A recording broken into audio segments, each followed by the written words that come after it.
நம்முடைய மாவட்டத்தினுடைய செயலாளர் அன்பு அண்ணன் திரு அம்மன் அர்ஜுனன் அவர்களுக்கும்,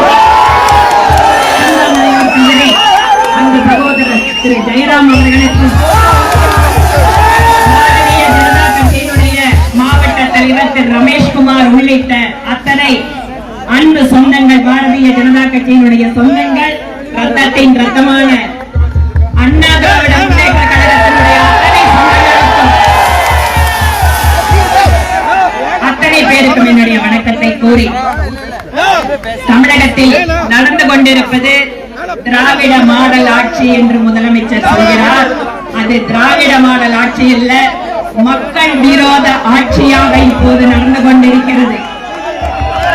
கடந்த 4.5 வருடங்களாக கோவை மாவட்டத்து மக்களுக்கு தெரியும் எப்படி அவர்களுடைய அன்றாட பிரச்சனையிலிருந்து தொழில் வளர்ச்சி வரை, அவர்களுடைய வருங்கால வளர்ச்சி வரை எப்படி இந்த திராவிட மாடல் அரசு இந்த மாவட்டத்திற்கு பாதிப்பினை கொடுத்துக் கொண்டிருக்கிறது என்று தெரியும்.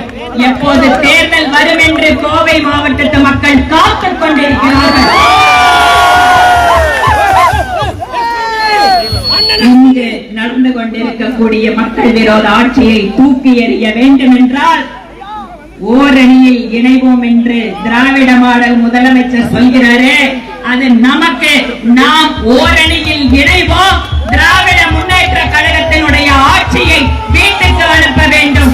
மக்கள் விரோத ஆட்சி மட்டுமல்ல, இங்கு நடந்து கொண்டிருப்பது தேச விரோத ஆட்சி. நம்முடைய மாண்புமிகு பாரத பிரதமர் நரேந்திர மோடி அவர்களுடைய ஆட்சியிலே தமிழகத்திலே மரியாதைக்குரிய அண்ணன் எடப்பாடியார் அவர்கள் தலைமையிலே நூற்றுக்கணக்கான துறைகளில் தமிழகம் முன்னுக்கு வந்து அத்தனை விருதுகளையும் பெற்றது.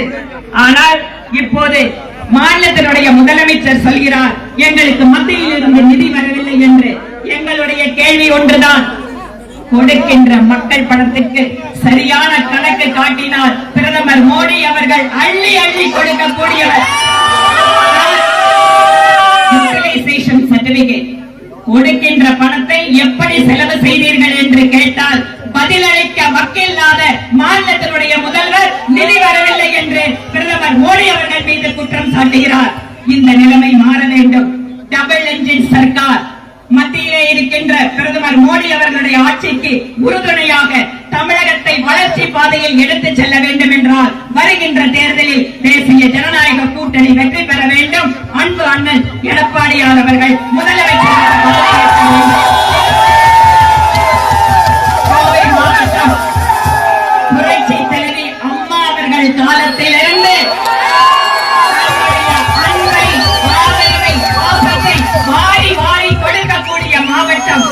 இந்த மாவட்டத்தில் கடந்த முறை 10க்கு 10. ஆனால் வரக்கூடிய தேர்தலில் தமிழகம் முழுவதும் 100க்கு 100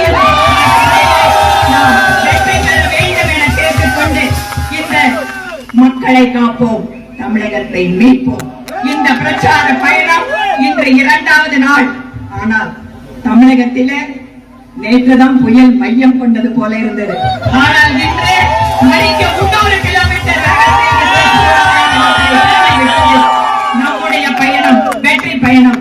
இந்த யாத்திரையினுடைய நாயகனுக்கும் இந்த யாத்திரையில் பங்கு பெறக்கூடிய ஒவ்வொருவருக்கும் என்னுடைய அன்பான நன்றிகளை தெரிவித்துக் கொண்டு விடைபெறுகிறேன். நன்றி, வணக்கம்.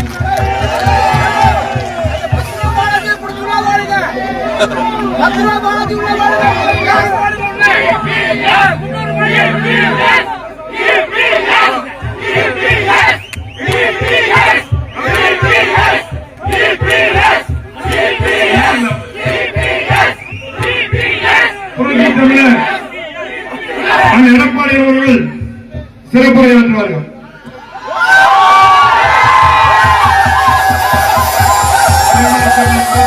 எம்ஜிஆர் அவர்களையும் இளைஞர் புரட்சித் தலைவி அம்மா அவர்களையும் வணங்கி தேர்தல் சுற்றுப்பயண நிகழ்ச்சியிலே, இந்த பிரச்சார கூட்ட நிகழ்ச்சியிலே தலைமை பொறுப்பேற்று தலைமுறையாற்றிய அவருடைய மாவட்டத்தின் மைந்த முன்னாள் அமைச்சர் அறிவுத்துறை எஸ் பி வேலுமணி அவர்களே,